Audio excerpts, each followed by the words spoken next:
do not claim to be a smart person.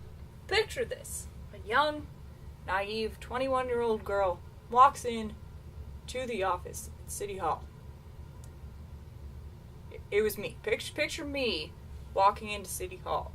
I'm freaking nervous because social interaction is about to happen between me and the lady at the desk. And I'm like, hey there, you.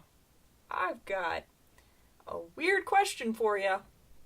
The way that her eyes lit up at that question, I feel really bad for her. I mean, she must have a really boring job. If somebody coming up and saying that gets somebody that excited, I feel so bad for you, girl. So I go up, and I tell her, explain that I've got this thing I'm doing. I'm making a web series. I've got this Hobo Shack that I've got to put up. So she's like, I have no idea what to do with you. This is a small city in Alberta. Nobody freaking films here. Nobody. So she gives me this number for this lady who I guess worked in like the Parks and Recreation Division or something like that. So I call this lady up. So she tells me that I'm going to be filed under special events. My filming session is a special event.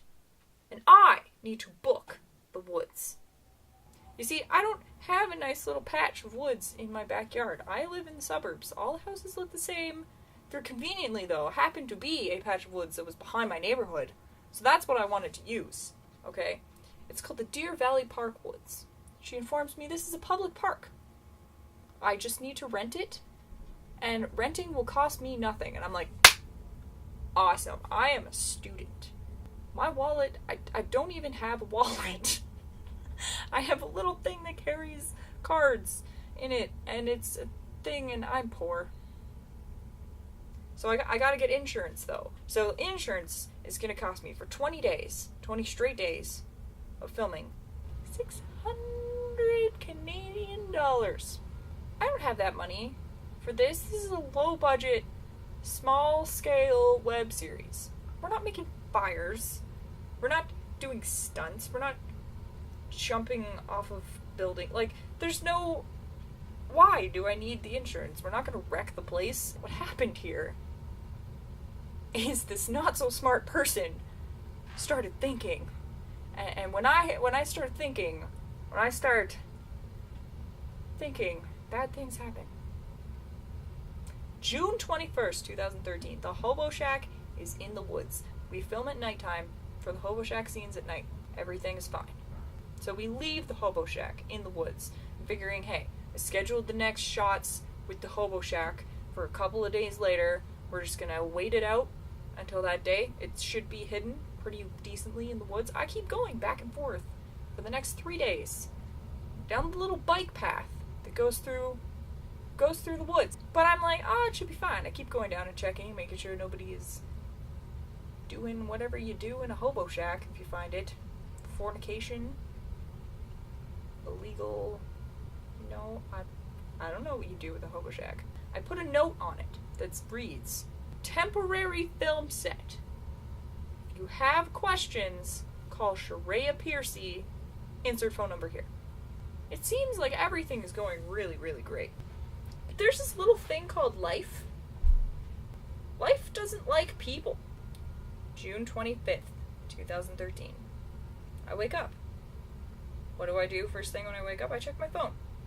So I grab my phone, I check it out. 2 voicemails. Instantly, my mind automatically is like, please don't let this be about the Hobo Shack. I don't know why that came into my head first thing, but that was the first thing I thought was, please don't let this be about the Hobo Shack. It was about the Hobo Shack. First message. Hello. This is Constable, name that kind of sounds like Kardashian. I'm calling about a temporary structure that you put up in the woods. I'd like you to call me back, please. Thanks. Oh dear freaking goodness, no. The police have called. I have a message on my phone from the police about the Hobo Shack. So I go and listen to the next message. Hello, my name is Mrs. Stickabum from the city. I would just like to call and talk to you about the temporary structure that you put up in the woods. It needs to come down now! Despite the very pleasant tone that Mrs. Stickabum decided to use, I chose to call the police officer first. because, well, police, I'm assuming that he's going to ring me out like this Mrs. Stick-Up-Her-Bum clearly wants to do. But instead, actually, Constable Kardashian is kind of a pretty chill dude. He's kind of like, no, don't worry about it. Don't make a fuss about it. It's not a big deal. I just need you to get the permits. You get those permits, you give that information to me, we close this file. It'll be all good. So it's pretty obvious that Constable Kardashian is all about just figuring this out, getting the paperwork done, and whatevs. Mrs. Stick-Up-Her-Bum, though, apparently life hates her than it hates most people. Because she wanted to blame everything on me. Just, life in general. Apparently, life's misanthropic tendencies were this chick's fault. Actually, the conversation went more along the lines of, I don't care that it's pouring rain outside. That needs to come down right now. You're not allowed in those woods. Nobody's allowed in those woods. So I'm like, whoa, hold up, bro. I talked to people about this. They said it was a public park. Anybody could go in there. I was supposed to rent it for an event. Yeah, that's fine. I know that clearly. She'd bring me out for that one. If somebody tells you to rent the woods, you're supposed to rent the woods. It's a public park. That's what I told her. It's a public park. Anybody could go in there at any time. I really didn't see a need to get said renting stuff. And I was told I didn't need any permits. You can't even get any permits, and it's not a public park. Apparently, the Deer Valley Park Woods are not a public park. They are a nature reserve. Don't ask me why somebody put a bike path through a nature reserve, but nobody is allowed in those woods. So I call Constable Kardashian back, explain that I gotta take this thing down, I can't get any permits, 'cause it's a nature reserve. So I get my friend Curtis, and we go into the woods in the pouring rain. And when I say it's pouring rain, it was like I just decided that I was gonna, for lulz, take a shower in my clothes. I could have jumped into the creek and come out drier than I was after we took that thing apart. So later, I call up some men with trucks, and I get them to help me out to drag those pieces out of the freaking woods and back to my garage. So there I am with a hobo shack in my garage, more disgusting than a month-old mop. So I call up Constable Kardashian, and I'm like, okay, it's out of the woods. It's in my garage. Close the file. He assured me that there weren't going to be any fines. I didn't need to pay anything. He wasn't going to write me up or anything like that, so that was great. Actually, I believe his words were, I just think this whole situation is hilarious. Out in the pouring rain. That's really funny. I'm glad somebody could laugh. Mrs. Stick-Up-Her-Bum clearly needed to laugh like that. So instead of calling her, I decided I was going to email her. So I emailed her, and she insisted that I tell her the name of the woman who informed me that this nature reserve was a public park. So I gave her the name.